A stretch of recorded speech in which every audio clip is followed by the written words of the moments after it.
Olá, está no ar mais uma edição do Jornada, programa produzido por toda a Justiça do Trabalho.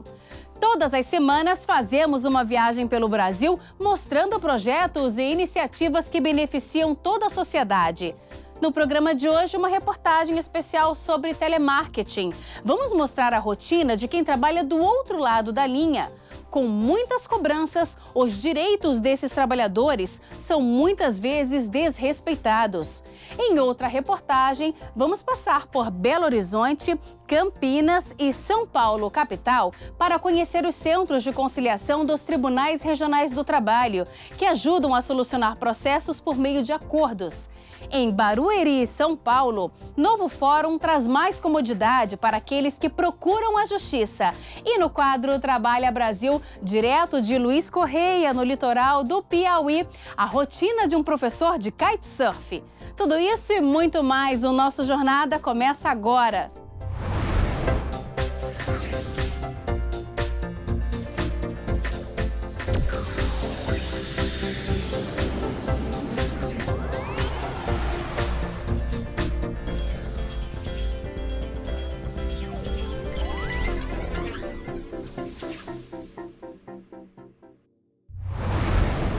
O serviço de telemarketing é um dos que mais emprega no país e para muitos brasileiros é o primeiro emprego.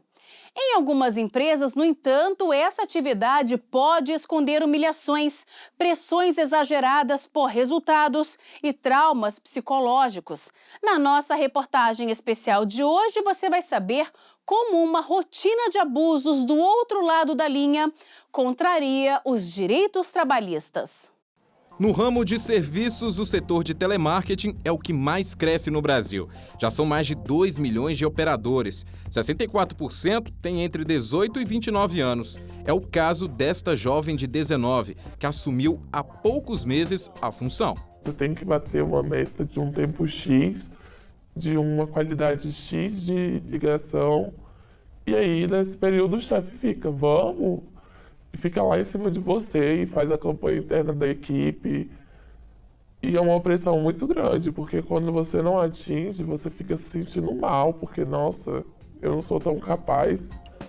Além de suportar a pressão e os problemas causados para atingir metas, a operadora enfrenta a falta de respeito de alguns clientes do outro lado da linha. Já aconteceu um episódio que eu saí chorando do trabalho, falou que eu tava ali sendo paga para escutar ela mesmo. E que eu não fazia nada da minha vida, então eu quero escutar ela. Aquele teleoperador, ele está tendo que lidar com a empresa não querer resolver o problema nas suas unidades, com seus servidores, e a via do telefone dentro de um sistema que não permite ele fazer tanta coisa. Este professor e psicólogo fez uma pesquisa sobre o adoecimento psíquico do teleoperador com 182 trabalhadores de 16 empresas no Distrito Federal. Os estudos revelaram que 34% deles se sentem sobrecarregados e outros 30% já pensaram em desistir de tudo. Mas o dado que mais chamou a atenção foi o de pessoas que já pensaram em suicídio após trabalhar em call center. Uma sensação de insuficiência, inutilidade e incompetência também cada vez maior. E aí chega ao ponto que ele se pergunta, afinal, o que eu estou fazendo aqui? Gabriel sabe as consequências de um trabalho desgastante na área. O estudante trabalhou 3 vezes como operador de telemarketing. Nas 2 últimas, ele fazia cobrança de contribuição sindical e venda de produtos de um banco. Nos dois, assim, era muito próximo, assim, a questão da cobrança e da tentativa, assim, muito exacerbada de você tentar fazer um bom trabalho, né? E às vezes parecia que esse trabalho não estava sendo notado, assim, a sua tentativa não estava sendo vista, e uma cobrança extrema da gerência, dos supervisores de quanto a esse trabalho, né? O resultado que ele estava sendo, né? A postura dos chefes sempre era a mesma. Gritar muitas vezes era bastante até comum. Desqualificar era comuníssimo, né? Era muito comum realmente você desqualificar a pessoa, desqualificar o trabalho. Em Palmas, Tocantins, uma empresa foi obrigada a pagar R$15 mil a uma empregada por controlar o tempo e a quantidade de vezes que ela ia ao banheiro durante o expediente. De acordo com a ação, o prazo para que a operadora retornasse ao posto de trabalho era de 5 minutos. O controle era feito por um sistema de informática, que enviava uma mensagem para o supervisor e registrava o nome do empregado que se ausentava do posto. Uma das metas impostas era a de não ultrapassar o tempo de 5 minutos para que todos pudessem ser premiados com folgas aos sábados. Esse tipo de conduta é uma conduta que afronta e ofende a dignidade de qualquer pessoa, inclusive o trabalhador. Um problema que pode dificultar a comprovação de assédio moral por parte do empregado para que ele possa entrar com ação na justiça é a falta de provas. É preciso ter mensagens eletrônicas, relatórios ou o testemunho de colegas. E foi por meio de testemunhas que uma analista de call center conseguiu comprovar o assédio moral em uma empresa de telemarketing na Bahia. Quando não conseguia cumprir as metas impostas pelo chefe, a analista tinha um nome colocado num boneco que ficava exposto numa caixa de papelão no formato de um caixão, na entrada do local de trabalho. O caixão ainda tinha o nome de erro fatal. De acordo com o processo, os chefes usavam apitos para pressionar os analistas de call center a venderem e oferecerem produtos. Além disso, chamavam a trabalhadora de preguiçosa. Ao avaliar o caso na terceira turma do TST, o ministro Alexandre Agra Belmonte afastou a alegação da empresa de que a prática era uma forma indiscriminada de alerta e estímulo para o empregado se esforçar. O ministro explicou que, uma vez comprovada a conduta, o dano moral é presumido, decorrente do próprio fato. Segundo essa especialista em medicina do trabalho, o empregador deve se preocupar com a saúde e rotina de trabalho do operador de telemarketing. Por isso, as empresas devem implantar programas de controle médico de saúde ocupacional no ambiente do trabalho para a prevenção de doenças relacionadas à audição, à fala e à postura corporal. É uma promoção de saúde, é o trabalhador acompanhar, o empregador acompanhar o trabalhador, pelo menos assim, anualmente, fazer os indicadores, levantar esses casos e, dentro do possível, estar criando datas, cronogramas de ações de promoção de saúde dentro da empresa. Nós estamos falando aqui de respeito, nós estamos falando aqui de dignidade, nós estamos falando aqui de preservação da saúde das pessoas, né? E isso não é algo que fique confinado ao ambiente de trabalho, né? É preciso lembrar sempre que o empregado é, antes de tudo, uma pessoa. E todo empregador deve considerar isso como uma regra de ouro de conduta. Vamos agora fazer um giro pelo Brasil para acompanhar algumas decisões de destaque. O TRT de Minas Gerais condenou o consórcio Ótimo de bilhetagem eletrônica a indenizar em R$ 2.000 um empregado que sofria constantes agressões físicas e verbais por parte dos usuários do transporte público, principalmente quando os passageiros se recusavam a pagar pelo uso do banheiro da estação por falta de limpeza do ambiente. Para o TRT, a situação imposta ao trabalhador foi ilegal e atentou contra os direitos da personalidade, causando abalo moral. Um supervisor de vendas de uma cooperativa agrícola de Mato Grosso do Sul teve o pedido de indenização por danos morais negado pela Justiça do Trabalho. O empregado alegou ter sido chamado por um apelido pejorativo pelo supervisor na frente de colegas por não atingir as metas estabelecidas, mas não conseguiu comprovar a conduta desrespeitosa. Para o tribunal, o fato de terem sido feitas reuniões com cobrança de metas e resultados por si só não configura ato ilícito do empregador. Uma professora no Rio Grande do Sul que teve mensagens pessoais impressas pelo diretor da escola em que trabalhava vai ser indenizada em R$ 6.000. O chefe alegou que, ao ver as conversas em um computador da escola, imprimiu as correspondências para utilizar como prova de que a professora estaria negligenciando suas tarefas. Mas, para o TRT, a atitude do superior foi excessiva e atingiu a intimidade da trabalhadora. A rede de ensino pode recorrer da decisão. Daqui a pouco, vamos conhecer os centros de conciliação dos tribunais regionais do trabalho que ajudam a solucionar conflitos por meio de acordos. E ainda hoje, no quadro Trabalha Brasil, a rotina de um professor de kitesurf. Nós voltamos em instantes.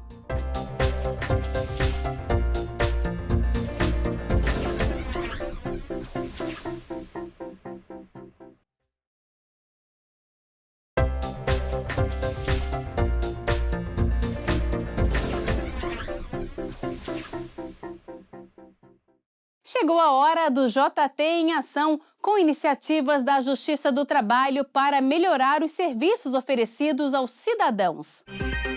O Corregedor-Geral da Justiça do Trabalho, o ministro Renato de Lacerda Paiva, realizou correição ordinária no TRT de Pernambuco, em que foram avaliados os serviços judiciais e administrativos. O ministro destacou a importância de ferramentas como o e-Gestão e o PJE para acompanhar o desempenho da Justiça do Trabalho no Brasil. Em Florianópolis, o TRT da 12ª Região firmou parceria com a Federação das Indústrias de Santa Catarina para a promoção de ambientes de trabalho saudáveis nas fábricas do estado. A aliança faz parte do programa Trabalho Seguro, com iniciativas para prevenir acidentes de trabalho e doenças ocupacionais.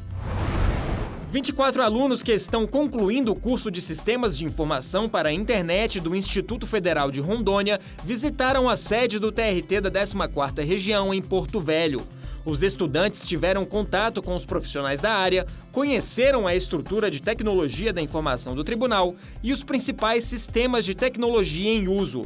O encontro faz parte do Programa de Responsabilidade Socioambiental Justiça do Trabalho de Portas Abertas. A Justiça do Trabalho é pioneira na solução de conflitos judiciais por meio de acordos. Em todas as instâncias trabalhistas é possível conciliar. E pensando em aprimorar ainda mais os meios para a solução consensual de processos, a Justiça do Trabalho conta com centros de conciliação. Saiba mais na reportagem. Devido à crise econômica enfrentada pelo Brasil, mais de 11 milhões de pessoas estão fora do mercado de trabalho. Parte delas ficou sem ocupação e sem as verbas trabalhistas referentes ao último emprego, o que tem grande impacto no número de ações que chegam à Justiça do Trabalho. Até 2014, a média de reclamações trabalhistas era de 2 milhões por ano. Em 2015, o número subiu para 2 milhões e 600 mil. E a expectativa para 2016 é que o total chegue a 3 milhões de processos. A grande demanda faz com que as pautas de audiências fiquem sobrecarregadas. Para aquele que procura a justiça, há 2 caminhos: buscar uma solução mais rápida por meio da conciliação ou aguardar o curso normal do processo, que pode levar anos tramitando nos tribunais. Pioneira na solução de conflitos por meio de acordos, a Justiça do Trabalho estimula a conciliação em todas as etapas do processo. Alguns TRTs possuem centros de conciliação voltados especificamente para as negociações, com estrutura adequada e equipe treinada para a pacificação dos conflitos. Faz parte do fluxo do procedimento a passagem, o encaminhamento e envio do processo ao centro. Por exemplo, esse é o modelo da 18ª Região. Na 18ª Região, o centro de conciliação que funciona em Goiânia, no Fórum Trabalhista de Goiânia, esse centro, na verdade, é um grande realizador de audiências iniciais. Todas as audiências iniciais, ou seja, a primeira audiência do processo na qual se apresenta a defesa e tenta a conciliação, elas não ocorrem no ambiente das varas do trabalho, elas ocorrem no centro de conciliação. E aí nós temos uma audiência qualificada e esse é um aspecto importante. Os TRTs de São Paulo, Minas Gerais, Bahia, Paraná, Distrito Federal e Tocantins, Amazonas e Roraima, Paraíba, Campinas e Goiás já realizam conciliações em centros criados especialmente para esse fim. Em alguns casos, há uma sala de conciliação ao lado da sala de audiência. Em outros, existe um local com várias mesas onde ocorrem negociações simultâneas. Tudo é realizado por meio de um conciliador ou mediador, com a supervisão de um magistrado. São tribunais que estão bem avançados e tem pesquisas qualitativas, inclusive junto ao jurisdicionado, advogados e partes, com resultados assim espetaculares em termos de satisfação de atendimento do jurisdicionado.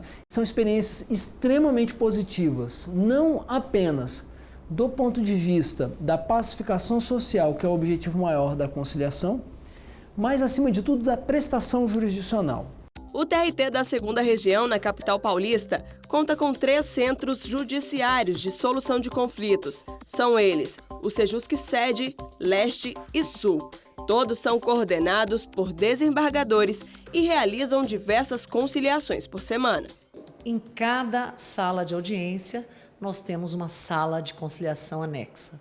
É um espaço conciliatório dissociado do juiz julgador, dissociado do juiz que vai obter provas. É um espaço em que o conciliador terá liberdade de conversar com as partes, de conversar com o advogado, de esclarecer o que está acontecendo, o que pode vir a acontecer naquele processo, sem o medo. O importante é que as partes se sintam em espírito de conciliar. O TRT da 15ª Região em Campinas conta com um centro integrado de conciliação de segundo grau, além dos centros nas varas de trabalho. Na sede do TRT há uma sala de espera, além de 6 mesas de mediação. Os centros funcionam às terças e quintas-feiras. São realizadas 400 audiências por mês.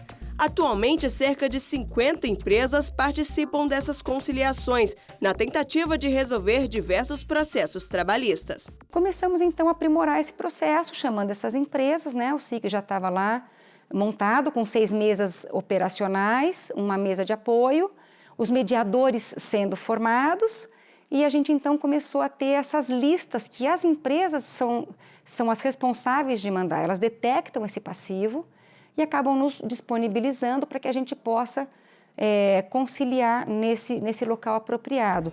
O Centro de Conciliação de Segundo Grau do TRT de Campinas funciona há pouco mais de um ano com ótimos resultados. Em 2015, foram pagos quase 116 milhões de reais em acordos. Até o início de maio deste ano, quase 70 milhões de reais foram repassados às partes que tinham dinheiro a receber.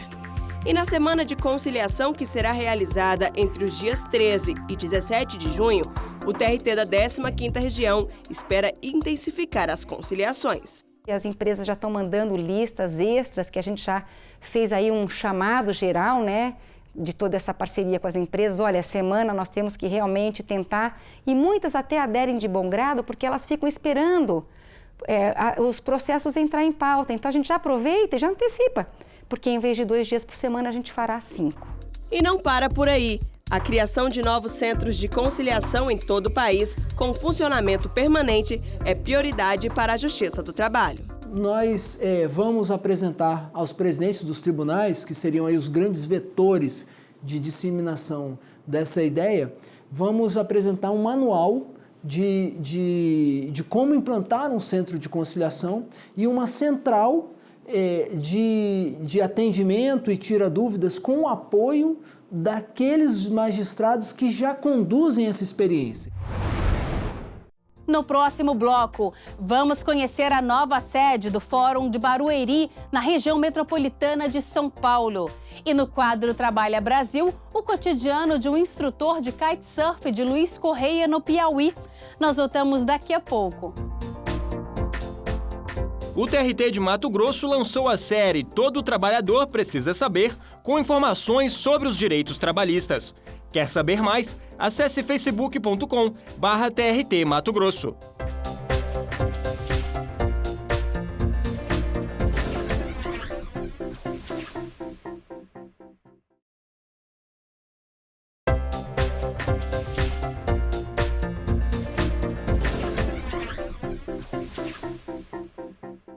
A Justiça do Trabalho em Barueri, na região metropolitana de São Paulo, mudou de endereço.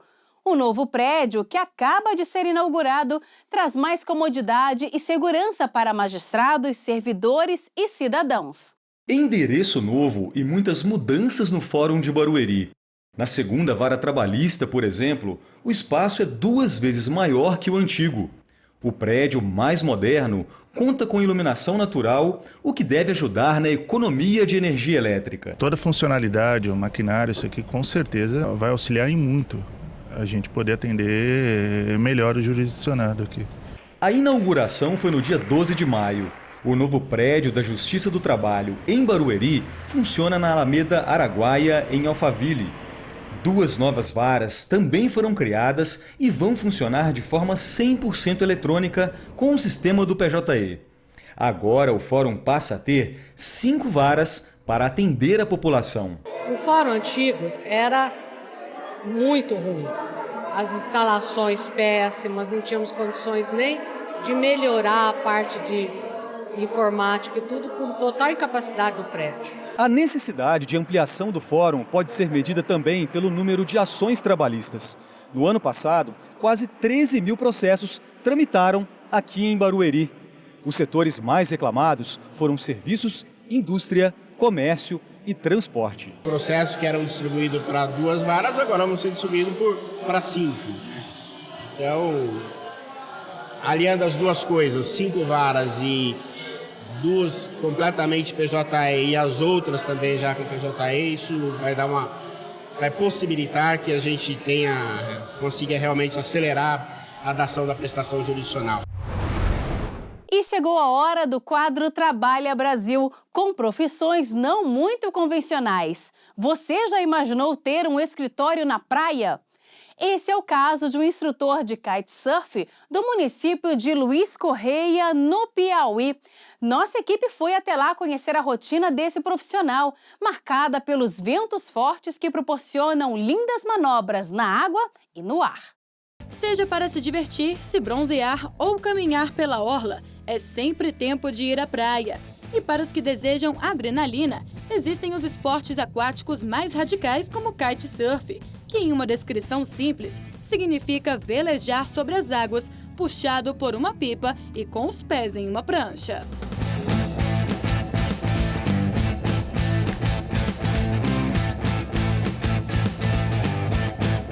O esporte foi criado em 1985 e ficou popularmente conhecido em meados da década de 1990. Desde então, vem chamando a atenção de todos e até se tornou fonte de renda de muita gente que trabalha como um instrutor de kitesurf. Nossa equipe veio até a praia do Macapá, localizada no município Luiz Correia, a 380 quilômetros de Teresina. A região é conhecida pelos fortes ventos e está no circuito nacional da modalidade. Aqui vive o Marcos, mais conhecido como Poli. Ele, que é um surfista por hobby e apaixonado pela natureza, se identificou com o kitesurf justamente por estar ligado ao mar e desde 2009 trabalha com isso. Ensina pessoas a praticarem o esporte. Eu me identificava muito com o kite por conta que eu já vinha daquela herança do surf. Na minha adolescência, de ir para a praia com os amigos. E então, quando o kite apareceu aqui na nossa região e a gente viu que realmente era um esporte que era elitizado e tinha um crescimento impressionante, entendeu? Em todas as praias do Ceará, do Piauí e do Maranhão. Então foi quando eu entrei mesmo de cabeça a virar um instrutor, procurar me certificar e criar um padrão, uma aula com segurança. Com o tempo, ele decidiu explorar os estados vizinhos, do Ceará ao Maranhão, na companhia de alunos e também de turistas. A gente vê também a disponibilidade de dias que eles têm para poder traçar um roteiro onde a gente tenha as pernoites de estrutura, com pousadas, restaurantes e o apoio de carro também. É fundamental que tenha nessas viagens o apoio tanto na água como na terra. Ou seja, a gente tem que ter uma equipe que conheça bem os lugares da região para que a gente possa proporcionar esse tipo de viagem a esse tipo de turismo que vem crescendo nessa nossa região aqui. Para poder velejar com o kitesurf, são necessárias 10 horas de curso com o instrutor. Primeiro são realizadas as aulas teóricas e depois as práticas. Por dia, Poli consegue atender em média 3 alunos separadamente. Essas 10 horas variam entre 1h30 a 2 por dia. É o básico para você ter já a habilidade para poder praticar só, sendo que sobre nossa observação. Até então, pessoas que têm um pouco de idade a mais, acima dos 50 anos, ou são muito pesadas, normalmente elas têm um tempo a mais para poder aprender. Antes de praticar o esporte, é preciso conhecer bem os equipamentos. Bom, a gente precisa de um equipamento, no caso são 3 itens, né? Que é a pipa, que a gente mais conhecidamente falada, né? Popularmente, mas no caso é um velame, a gente varia de tamanho de acordo com a proporção do vento. Esse velame ele é controlado por umas linhas, são usados vários tipos de prancha. A bidirecional, que é a mais comum, como a gente ensina os alunos, que você consegue ir para os dois lados. O protetor solar também é um companheiro diário. Abusar do protetor solar, porque a gente usar o boné, o óculos escuro, é tudo importante. O colete salva-vidas para o aluno é fundamental, com o capacete. Tudo depende das condições do tempo e para qual lado o vento está soprando. A condição ideal para o esporte é o vento lateral, em que o mar vai te jogando sempre para a terra. Também tem o vento terral, que leva o kitesurfista para o mar, e o maral, que pode trazer o praticante de volta para a terra, mas também pode arrastá-lo contra obstáculos. Esses 3 tipos de ventos, todos eles dão para velejar, a gente pode fazer um curso, só que determina o quê? Situações de segurança. Você precisa de uma embarcação ou de um jet ski, porque caso haja um problema, esse equipamento ele pode se deslocar para o mar, para o oceano. E a gente, com a embarcação, como um aluno também, com a embarcação a gente tem essa segurança de fazer o resgate, não tem nenhum problema.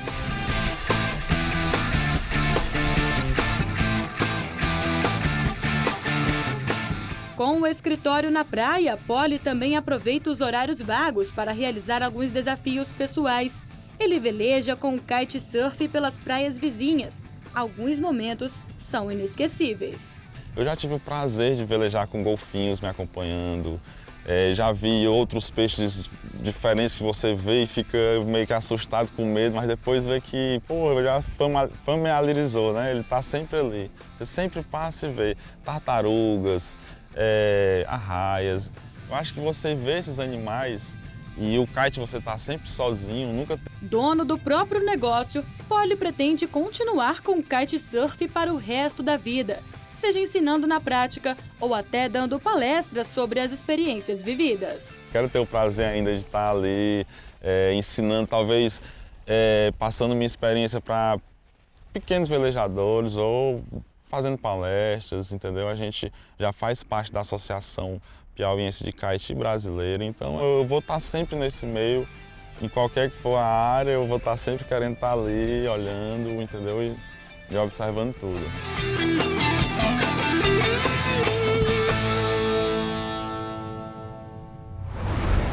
E o Jornada de hoje termina aqui. Muito obrigada pela companhia e até semana que vem. Tchau!